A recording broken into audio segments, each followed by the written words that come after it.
ඔබට සුබ දවසක්. අද අපි බලන්න යනවා අපේ ජීවිතය ගැන දැක්මක්.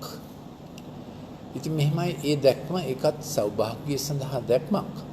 ඒක පටන් ගන්නෙ බීජයක කතන්දරයකින්.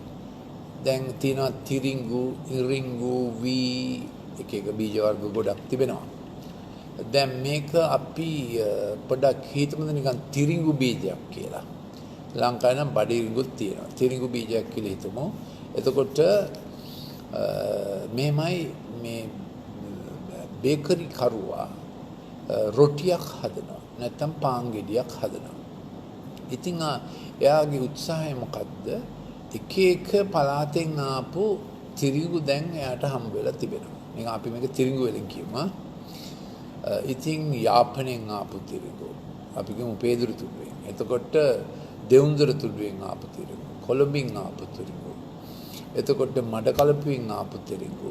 අකුරුණින් ආපු තිරිඟු. බේරු වලින් ආපු තිරිඟු. එක එක පැත්තෙන්. වවුනියාවෙන් ආපු තිරිඟු. එක එක පැත්තෙන් ආවට තිරිඟු අස්වැන්න අරගෙන ගත්තට පස්සේ තියෙන්නේ දහන්නය. ඉතින් මොකද ඊළඟට බේකරි කරුවා කරන්නේ අලුත් දැන් මේ වර්තමාන කාලේ නම් මේ කාරිනවා මේ මූලකට ඇරලා තිරිඟු පිටි වෙනවා. දැන් මේ මහ පරිමාණ තිරිඟු පිටි කරන කර්මාන්තශාලා ලංකාවේ තියෙනවා. ඉස්සර කාලේ නම් කරේ වංගෙඩියක දාලා කොටනකොට එතකොට පොත්ත ඉස්සෙල්ලා ගැලවෙනවා. දැන් ඔය පොත්තේ දැන් මොකද අදහස? අනිත් හැමෝටම භුක්ති විඳින්න පුළුවන් පහසු රොටියක් හැදෙන එක. ගල් හැපෙන්නේ නැතුව, කෑලි හැපෙන්නේ නැතුව, ඇට එහෙම් පිටින් හැපෙන්නේ නැතිව ඔක්කොම ඇට කැමැත්තෙන් පිටි වෙන එක තමයි. ඇට පිටි වුණාට පස්සේ මේ ඇටේ යාපනයෙන් ආවද, දෙවුන්දර තුඩුවෙන් ආවද, මඩකල්පුවෙන් ආවද, කොළඹින් ආවද, අනුරාධපුරෙන් ආවද, මහනුවරින් ආවද යනාදි වශයෙන් පිටිවල වෙනසක් නැත. මොකද දන්නේ මේ කතන්දරයට කැමතිද අකමැතිද දන්නේ. නමුත් යම් ඇටයක් කිව්වොත් පිටිවලට වඩා මගේ පොත්ත වැඩි. ඔප්පයයි හපයයි මට වැඩි ඕන කියලා. එතකොට ඒ තිරිඟු ඇටේ කිව්වොත් මම කැමති නෑ පොත්ත අත්හරින්න. ඊළඟට එයා කිව්වොත් මම කැමති නෑ පිටි වෙන්න. දැන් යේසුස් ක්‍රිස්තුස් වහන්සේගේ උත්සාහය මේකයි. අපි ක්‍රිස්තුස් වහන්සේගේ දරුවන් වූ කල අපි කියනවා අපේ ජීවිතයේ අයිති ක්‍රිස්තුස් වහන්සේට, ජීවිතයේ අස්වැන්න අයිති ක්‍රිස්තුස් වහන්සේට උන්වහන්සේ මාව මංකුසයට එව්වා. ඒ නිසා අපේ ජීවිතයේ යම් නිපුණතාවයක්, ටැලන්ටයක් තිබේද ගෝධුම බීජයක් වැටි යට වී මැරි අලුතෙන් බීජ හොඳ බිමක නම් 100 ගුණයක්. එච්චර හොඳ නැත්තම් තරමක් හොඳ නම් 60 ගුණයක්. සාමාන්‍යයෙන් නම් ඉතින් 30 ගුණයක්වත්. 30 ගුණයක්වත් නැතුව ගොවියට අස්වැන්නෙන් ලාභයක් තියෙන්නේ නැහැ. මොකද ඒකට වෙහෙසෙන්න ඕනේ. ඉතින් මනුෂ්‍ය ජීවත් වෙන්න එපා. ඉතින් දෙවි පියාණන් වහන්සේත් කිව්වොත් ඔබට ඔබගේ ජීවිතයේ බීජයක්, ඒ බීජයෙන් 100 ගුණයක අස්වැන්නක් මම ගන්න බලාපොරොත්තු වෙනවා කියලා ඔබ දෙවි පියාණන් වහන්සේ එක වැඩ කරොත් 100 ගුණයක් එනවා. යේසුස් වහන්සේ අපේ යහපත් එඬේ හදවතට පිළි අරගෙන. ඔබ දෙවි පියාණන් නැතුව වැඩ කරොත් එතකොට දාඩිය දාගෙන, කටු ඇනගෙන, කටු ගහගෙන, කටු දීගෙන අනිත් එක්ක තරඟයෙන් අපි මේක කරලා තිනවනේ. අපි සැමට සෞභාග්‍ය කියලා ජීවත් වෙනවද? නැත්නම් උචිතයාට පමණක් උන්නතිය කියලා ජීවත් වෙනවද? මොකද කියන්නේ? සැමට උන්නතියද උචිතයාට විතරක් උන්නතියද? එතකොට තරඟයක් එනවා, ෆයිට් එකක් එනවා. ඔව්. ඉතින් කොහොම හරි අපි දෙවි පියාණන්ගේ බීජය ලෙස ජීවත් වෙන කල උන්වහන්සේ කැමති අපිට 100 ගුණයක අස්වැන්නක් දෙන්න. 100 ගුණයක්. ඒක දිව්‍ය මිම්ම මෙෂර් එක 100 ගුණයක්. දැන් අහගෙන ඉන්නට කියන්න පුළුවන් 100 ගුණයක්. ඔබගේ දරුවට, ඔබට, දරුවන්ගේ දරුවන්ට 100 ගුණයක්. එහෙම තමයි අපිට කියන්න පුළුවන්. අපිට ඒ තීරණය ගත්ත එක. හැබැයි ඒකට අපේ මැවුම්කරුවාණන් විශ්වකර්මයා බීජය හදපු එක්කෙනා මැදහත් වෙලා අපිත් එක්ක වැඩ කරන්න ඕන. දැන් තේරෙයි මම මේ කියන්නේ තිරිඟු බීජය ගැන විතරක් නෙවෙයි අපේ ජීවිතය නැමැති බීජයෙන් 100 ගුණයක් අස්වැන්නක් එන්නේ කෙසේද? මැවුම්කරුවාණන් එක්ක අපේ යහපත් වෙනරා වූ යේසුස් වහන්සේ එක්ක වැඩ කරොත් 100 ගුණයක් එනවමයි. එතකොට අපි අපේ උත්සාහයෙන් වැඩ කරොත් දාඩිය දාගෙන කටු ඇනගෙන කටු දීගෙන ඉතින් ඔය වගේ තරඟ දන්නවනේ ඒ විදිහට එතකොට අමාරුවෙන් 30 ගුණයක් එයි. කලාතුරකින් 60 ගුණයක් එයි. කවදාකවත් 100 ගුණයක් නම් එන්නේ නැහැ දෙවි පියාගේ උපකාරය නැතුව. ඉතින් තව එකක් තිබෙනවා. දෙවි පියාණන් වහන්සේව දැනගෙන යේසුස් ක්‍රිස්තුස් වහන්සේව හදවතට පිළිගත්තට පස්සේ උන්වහන්සේ නැතුව අපි ලොක්කෝ වගේ ක්‍රියා කරන්න ගියොත් අරකම තමයි වෙන්නේ. යහපත් දීමනාව සම්පූර්ණ වෙන්නේ නැහැ. 100 ගුණයකට දුන්න දේ 60ක් වෙන්න පුළුවන් 40ක් වෙන්න පුළුවන් 20ක් විතර වුණ 20 ගුණයක් වුණත් නම් ලාභයක් නැති තරමට.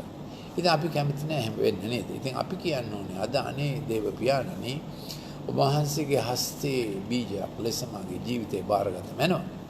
එයින් ඔබ වහන්සේ සමග වැඩ කිරීමේ යේසුස් ක්‍රිස්තුස් මගේ ගැලවුම් කරුවාණන් මගේ ඉන්දිරාණන් වීමෙන් 100 ගුණයක් මගේ ජීවිතයෙන් අස්වැන්නක් ලැබේ. මගේ දරුවන්ට මගේ දරුවන්ගේ දරුවන්ට මගේ අධ්‍යාපනය මගේ ආදායම ඔය හැම අතින්ම මගේ හොඳ යාළු මිත්‍රයන් යන ආදි වශයෙන්. එතකොට මොකටද මේ බීජ එකහ වෙන කතන්දරේ මොකද්ද? ඒ යේසුස් ක්‍රිස්තුස් වහන්සේ කිව්ව උන්වහන්සේ ලෝක පහළ වුණේ මේ බීජ එකහ කරලා එක රොටියක් හදන්න. දැන් ඇත්තම යේසුස් වහන්සේ පොළොවේ ජීවත් වූ කාලේ හැදුවේ ඔය මැද පෙරදිග හදන જાතියේ පිටා බ්‍රෙඩ් වගේ පැතලි රොටි තමයි හැදුවේ. දැන් ඉතින් සන්දර්භයේ ඉතින් පාංගෙඩියක් කියමුකෝ. කෙසේ වුණත් ඔය තිරිඟු වැටේ කොහෙන් ආවත් යේසුස් ක්‍රිස්තුස් වහන්සේ කිව්වා සිංහල වුණත් ද්‍රවිඩ වුණත් එතකොට කුලීන වුණත් කුලහීන වුණත් මේ ඉතා ධනවත් පැලැන්තියේ වුණත් දුප්පත් පැලැන්තිය ක්ලාස් එක මොකක් වුණත් දේශපාලන මතවාදී මොකක් වුණත් ක්‍රිස්තු භක්තිකයා වූ කල පොත්ත ගැලවෙනවා. දැන් සමහරු කැමති පොත්තට මදේට වඩා. ඒක මෝඩයි. පොත්ත ගැලවෙනවා.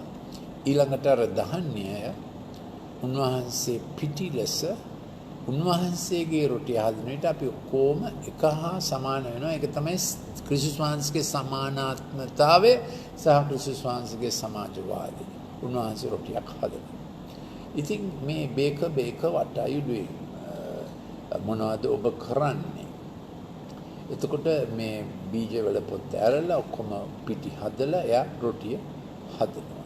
ඊට පස්සේ යේසුස් වහන්සේ කිව්වා උන්වහන්සේ දැන් බීජ කතාව අපි කියවන යොහන් 12:24 සබක් මුලාට කිවි ගෝධුම බීජයේ පොළොවේ වැටි නොමලොත් තනිව තිබේ නමුත් මලොත් බොහෝ ඵල දෙයි. ඉතින් ඒ ක්‍රිස්තුස් වහන්සේ කියනවා මගේ අදහස ඔබේ පරණ ජීවිතය පාවි ගොස් මාත්‍රික ගත කරන අලුත් ජීවිතයෙන් බොහෝ ඵල දෙයි. ඊළඟට යොහන් 4ත් උන්වහන්සේ මේ කතන්දරේ කියනවා යොහන් 4 මෙහෙම උන්වහන්සේ කියන්නේ මේ කතන්දරය යොහන් 4 වෙනි පරිච්ඡේදයේ 36 වපුරන්නා කපන්නාක් එක්ව වපුරන්නාත් කපන්නාත් එක්ව සන්තෝෂ වෙන පැය පැමිණ තිබේ. එක්කෙනෙක් වපුරන්නේ වෙන කෙනෙක් කපන්නේ යන කීම මෙයින් සැබෑ වේ. නුඹලා විසින් වැඩ නොකළ ගොයම් කපන්ට මම නුඹලා යැවීමි. මේ කියන්නේ මනුෂ්‍යයන්ගේ ජීවිතය බීජ උපදවන්නා වූ ගොයම් හෝ තිරිඟු හෝ ගහක් වගේ ඔබගේ උපරිම අස්වැන්න යුතු කාලය දෙන්න දෙවි පියාණන් වහන්සේ ක්‍රියා කරනවා. ඒ කාලය මග ඇරුණොත් ඒ කියන්නේ අවුරුදු 17 දී උපරිම අස්වැන්න, අවුරුදු 24 දී උපරිම අස්වැන්න, අවුරුදු 33 දී උපරිම අස්වැන්න. ඒ මම ඒ වයස් ගණන් කිව්වේ අවුරුදු 44 දී උපරිම අස්වැන්න. ඒ වල විශේෂ දේවල් වෙන්න තියෙනවා. දැන් මගේ ක්ලිප් එකක් තියෙනවා 58 වෙනි ක්ලිප් එක. ඒකේ මම විස්තර කරලා තිබෙනවා මේ ඔබගේ පුතා හා දුව දැන් මේක පුතාලා දුවලා අහන් ඉන්නවා නම් ඔබ අවුරුදු 14 වෙනි විට 17 වෙනි විට 24 වෙනි විට 33 වෙනි විට 44 වෙනි විට අස්වැන්න කොහොමද වැඩි වේගන ගිහිල්ලා දෙවි පියාණන් වහන්සේ ඔබ සමග ක්‍රියා කරන්නේ කෙසේ? ඉතින් දැන් ඊළඟට රොටිය දිහා බලනකොට මම කිව්වා අර බීජ පිටි වෙන්න අවශ්‍යයි. ඉතින් යේසුස් වහන්සේ වෙත ආවට පස්සේ බීජ කිව්වොත් අපිට බීජ වගේ ඉන්න ඕන. අපි කැමති නෑ අනිත් එක්කම හොයන්න මගේ කම, මගේ අයිතිය, මගේ අරක, මගේ මේක කියලා. එතකොට මේ හදන්න යන එක යේසුස් වහන්සේට හරි හිරියරයක් වෙන. ඒ ශාන්සේ අපිව මෙහෙම හදනකොට එක එක ඇටේ කියන මගේ විදිහට මට ඉන්න ඕන. ඉතින් ක්‍රිස්තු ස්වභාවයෙන් මේ ප්‍රශ්නයත් පැන නගිනවා. මගේ විදිහට මම ඉන්න ඕන. දැන් පරණගේ විශ්මේ එතකොට මොකද්ද මගේ විදිය කියන්නේ? එක්කෝ පොත් අරිනවට කැමති නැහැ. එහෙම පොත් ඇරියට පස්සේ සමහර අය පිටි වෙන්න කැමති නැහැ. දිවදන් වහන්සේගේ ආభాෂයෙන් සහ උන්වහන්සේගේ ක්‍රියාකාරකමෙන් උන්වහන්සේ හදන්න එක් තැනක එක ශරීරයකට බෞතිස්ම වූ 30 දෙනෙක් 60 දෙනෙක් 90 දෙනෙක් දැන් මේක එක පවුලක් වගේ. දැන් අපි කියමු 12 දෙනෙක්ගෙන් පටන් ගත්තා කියලා. පුරෝගාමියා 12 දෙනෙක්ගෙන් පටන් ගත්තොත් එතකොට ඒගොල්ලෝ පවුල් 12ක් කියන්නේ ළමයි දෙක බැගින් ගත්තොත් 24යි 48ක් වෙනවා. 48ක් වෙනවා. ඒක දෙගුණ වෙනකොට 96ක් වෙනවා. ඒක දෙගුණ වෙනකොට 192ක් වෙනවා. එක තැනක. ඉතින් ඒක සෑහෙන ගාණක්. එතකොට තුන්වෙනි පරම්පරාවකුත් ඇවිල්ලානේ. පුරෝගාමියා පාවුල්. මම පාවුල් තිමෝතිට දුන් දේ. එතකොට එතන පවුල් 12 කියන්නේ පුද්ගලයෝ 24යි. ඊළඟට ඒකත් බාර දෙන්න කිව්වා. දැන් 24 ඇත්තෙම වෙන්නේ මොකද එක්කෙනෙක් 10 දෙනෙක් වුණොත් එතන 240ක් වෙනවා එක පාට. ඉතින් කොහොම හරි මේ ක්‍රිස්තු ස්වභාව පවුලක් ලෙස එක රොටියක් ලෙස එක තැනක හැදෙන එක තමයි මේ යේසුස්ගේ උත්සාහය. එතකොට එතන තනිව ඇට වෙන් වෙලා ඉන්න එක මේ උත්සාහයට පටහැනි ක්‍රියාවක් වෙනවා. ඉතින් එතන ද්‍රවිඩා ඉන්න පුළුවන්, සිංහලා ඉන්න පුළුවන්, ගොවිගමා ඉන්න පුළුවන්, කරාවයා ඉන්න පුළුවන්, පදුවා ඉන්න පුළුවන්, රදා ඉන්න පුළුවන්. ඒ ශාන්සිරව කිසිම ගාණක් නැහැ. තරහයි දන්නේ මේවා කිව්වම. යේසුස් වහන්සේ හදන්නේ ක්‍රිස්තුස් වහන්සේ තමා තුළ ජීවත් වන්නා වූ ක්‍රිස්තුස් වහන්සේගේ ස්වරූපය ඇත්තා වූ අය පිටි වගේ එක රොටියක් වෙන එක.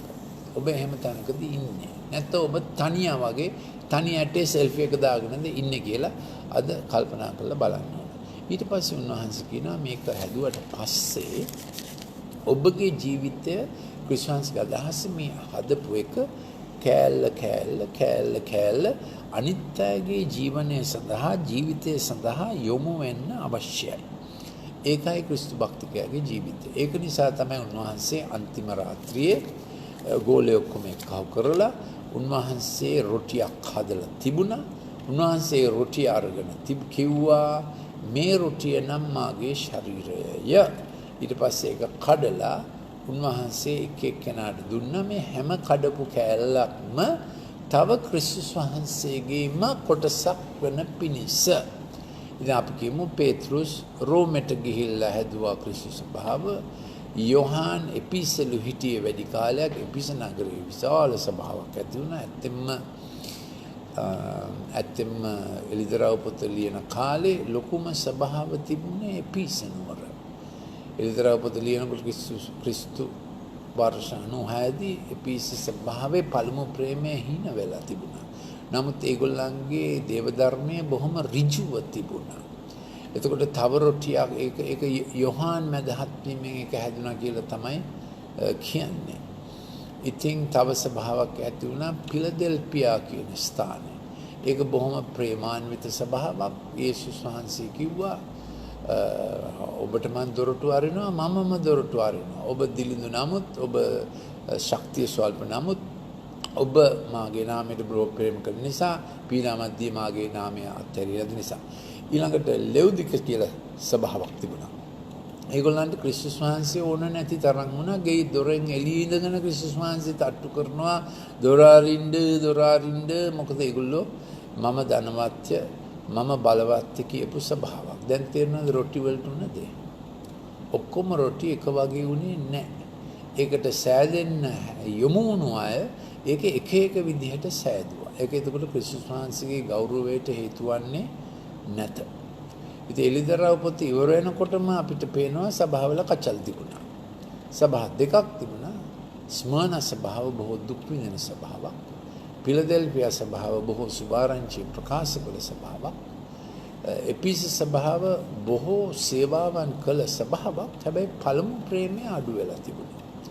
එතකොට පර්ගැමස් සභාව මම එලිදරව් 2 සහ 3 අතර සාරාංශයක් කරන්නේ අර රොටිය කොයි වගේද කියලා බලන්න. ඇයි මේ රොටි ඔක්කොම එක වගේ නැත්තේ? හැදිල්ලේ ප්‍රශ්නයක්. මොකද ඔක ක්‍රිස්තුස් වහන්සේ විතරක් නෙමෙයි රොටිය හදන්නේ, මිනිස්සුත් ඔකට සහභාගී වෙන නිසා. ඉතින් කොහොම හරි පර්ගැමස් වල ස්වභාව ලෝකයේ එක්ක විවාහ. පර්ගැමස් කියන්නේ මිශ්‍ර වූ විවාහය කියන එක. ඊළඟට තියතීර ස්වභාව සම්පූර්ණයෙන්ම වල්මත් වුණා. හොඳටම වැරදි ගැන්වීම අරගෙන දැන් මා යේසුස් කිව්වා මේකෙන් නම් එළියට එන්න වෙයි. මේකේ ඉන්න එකත් හරි අමාරුයි කියලා ලොකු පීඩාව. ඒක තමයි 1500 වෙනකොට. ක්‍රිස්තු වර්ෂ 1500 වෙනකොට මහා සභාවේ තත්වය. ඊළඟට කොහොම හරි සාදිස් සභාව කියලා එකක් ගැන විස්තරයක් කරනවා. ඒගොල්ලෝ ගැන කියන්නේ ජීවත් වෙනවා අයයි නමක් ඇති නමුත් මැරිලාය කියලා. පිලදෙල්ෆියා සභාව ඊළඟ එක ඒක ගැන ගොඩාක් වර්ණනා කරනවා. ඉතින් ඔය කාලාන්තරණයක් අනුවත් පිලදෙල්ෆියා සභාව ගොඩක් අය හිතනවා 1793 සිට විලියම් කේරිතුමා එංගලන්තේ ඉඳලා ඉන්දියාවට ආවා. විලියම් කේරිතුමාගේ රැකියාව දන්නවද?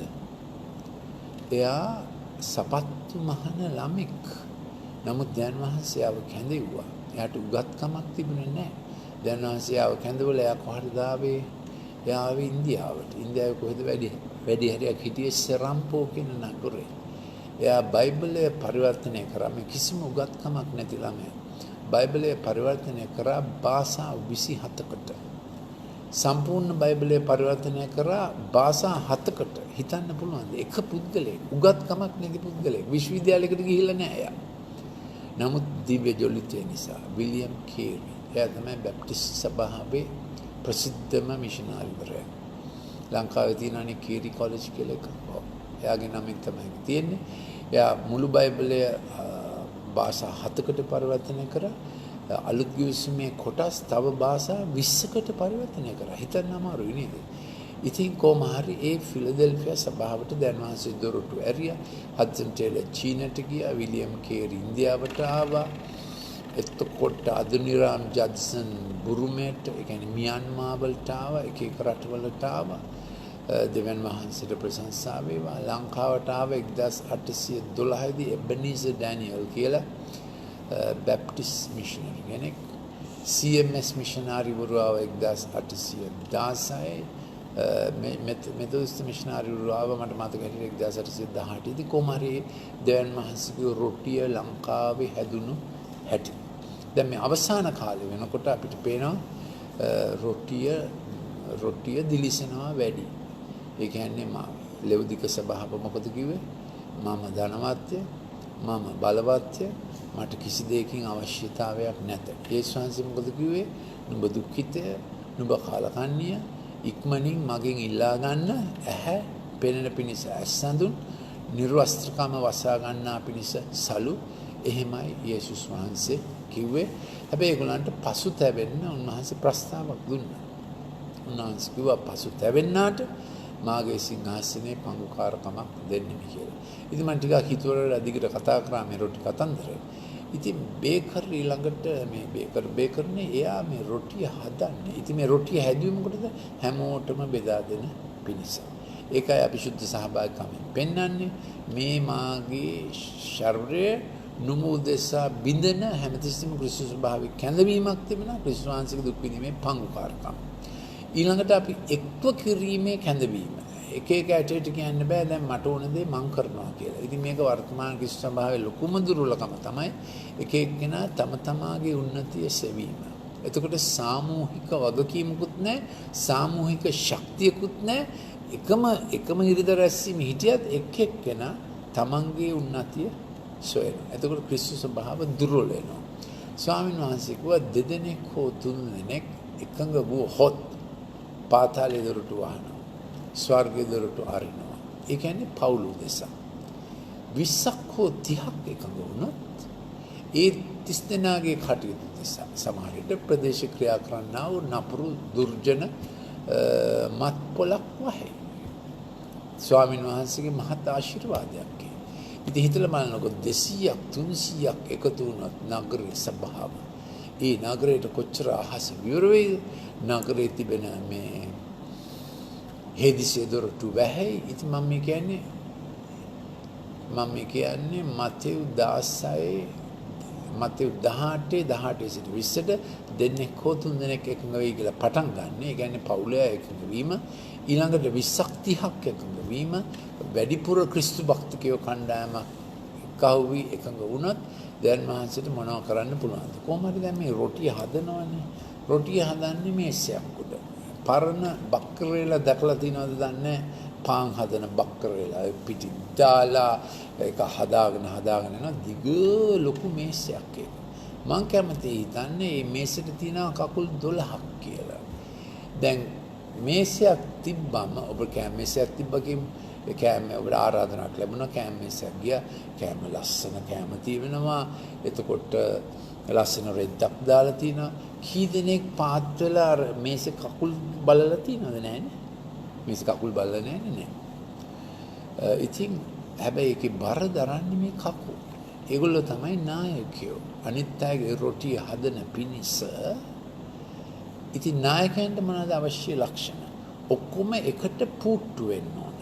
ඒක හරහට තියෙනවා ලෑල්ලක් ගහලා. දැන් මොරටු අය දන්නවා ඔය විදිනවා, විදලා කත්තමල්ලි කියලා එකක් කපනවා. බොන කොත්තමල්ලි නෙමෙයි මේක කත්තමල්ලි. ඔව්. මම මොරටු නිසා තමයි මම මේව දන්නේ. එතකොට මෙහෙම තියෙනවා කකුල. එතකොට ලෑල්ලක් තියෙනවා මෙහෙම ෆිට වෙන්න. එතකොට තව කකුලක් එනවා. ඉතින් ඒ නායකයෝ ඒගොල්ලන්ගේ උඩ තමයි වැඩ වෙන්නේ. ඒකනේ වැඩේ. ඉතින් මෙන්න මේසේ ඔන්න අපි කියමු මෙන්න මේසේ තියෙනවා මෙහෙම හරහට ලෑල්ල තියෙනවා හැමෝටම පේන්නේ මේසේ උඩ වෙන වැඩ. කවුද මේක දරාගෙන ඉන්නේ? නායකයෝ. දැන් නායකයාට හිතුණොත් කර්ණමක් ගහන්න කකුල නෙමෙයි මුදුන වෙන්න. එතකොට ඒක ක්‍රිස්තුස් වහන්සේගේ ස්වභාව වෙන්නේ නැහැ. ඒක නේද ස්වභාවයේ ප්‍රශ්නේ. උන්වහන්සේගේ රොටිය ස්වභාව හැදෙන පිණිස මේසේ කියන්නේ ඉරිද රැස්වීම, සෛල රැස්වීම, බයිබල් පාඩම ඔක්කොම එකට මෙහෙම එකහවීම නායකයා ඉන්දිරා වෙහෙසනවා. හැබැයි අර කොම මේසේ දරන් ඉන්නේ කවුද? වගකීම් දරන අය. මොකක්ද ඒගොල්ලන්ට අවශ්‍ය? මොකද වෙන්නේ මේසේ කකුල් 12 හැඩ 12ක් වුණොත් උස 12ක් වුණොත් එක්කෙනෙක් කිව්ව තමසට වඩා මම උසස් වෙන්න ඕන කියලා. එතකොට මේසේ තියෙන්නේ නැහැ. ඔබ නේද ස්වභාවයේ ප්‍රශ්නය. දැන් මේක එක ස්වභාවයක් ගැන නෙමෙයි. මේ මුළු රොටිය හැදීමේ මේසේ අයිති ස්වාමීන් වහන්සේට එක එක්කෙනාට දීමනා දීලා තියෙනවා. එන කොයි ස්වභාවෙ හිටියත් නායකයෝ අයිති ක්‍රිස්තුස් වහන්සේට. මරුනේ ක්‍රිස්තුස් වහන්සේ. අපි දුසා මරුනේ ක්‍රිස්තුස් වහන්සේ. අපිට ජීවත් වෙන්නේ ක්‍රිස්තුස් වහන්සේ. මේ මුළු උත්සාහය ක්‍රිස්තුස් වහන්සේගේ කාරණාව උදෙසායි. අපිට වෙන ජීවිතයක් නැත. ඉතින් අපි අත තබමු ආයෙත් නගුලට තැබුවත් අහකට ගන්න එපා කිව්වනේ. ඒ වගේ අපි කියමු රොටියට තැබුවත් අහකට නොගන්න. මොකද රොටිය කියන්නේ අර එක එක ඇට පොත් අහක් කරලා ඒගොල්ලෝ පිටි වෙලා දෙවියන් ක්‍රිස්තුස් වහන්සේගේ ශරීරය ක්‍රිස්තුස් වහන්සේගේ රොටිය වෙන වැඩේට තමයි අපිව කැඳවලා තියෙන්නේ. ඉතින් අපිට යම් දීමනාවක් දී තිබේද? යම් අධිකාරීත්වයක් දීලා තිබේද? එකම කාරණාව ක්‍රිස්තුස් වහන්සේගේ නාමය පොළොවේ දැනගන්නා පිණිස ගැලවුම් කරුවන් ලෙස, ඉන්දිරා ලෙස, අපේ ගුරුතුමා ලෙස, ස්වාමීන් වහන්සේ ලෙස, එකම දෙයයන් වහන්සේ ලෙස. මේක තමයි රොටි සහ මේසේ කතාව. මම හිතන්නේ කතා කරා ඇති කියලා. අපි මේකට කැපෙමු. විශේෂයෙන්ම නායකයෝ කියමු. අපිව පේන්නේ නැහැ. අපි කකුල් මේසේ කකුල් හැමෝගෙම අවධානය තියෙන්නේ මේස උඩ වෙන දෙයට. නමුත් අපි නැතුව මේක කරන්න බෑ කියලා අපි දන්නවා. ක්‍රිස්තුස් වහන්සේනේ අපිව කැඳෙන්නේ නේද? යොහන් 15:13 කියනවා නුඹලා මා තෝරාගත්තේ නැත. මම ඔබ තෝරාගත්තේ. මොන විශිෂ්ට තෝරා ගැනීමක්ද නේද? ඒකම ඇති නේද? ඒකම ඇති. ස්වාමීන් වහන්සේ ඔබට ආශිර්වාද කරන සේක්වා.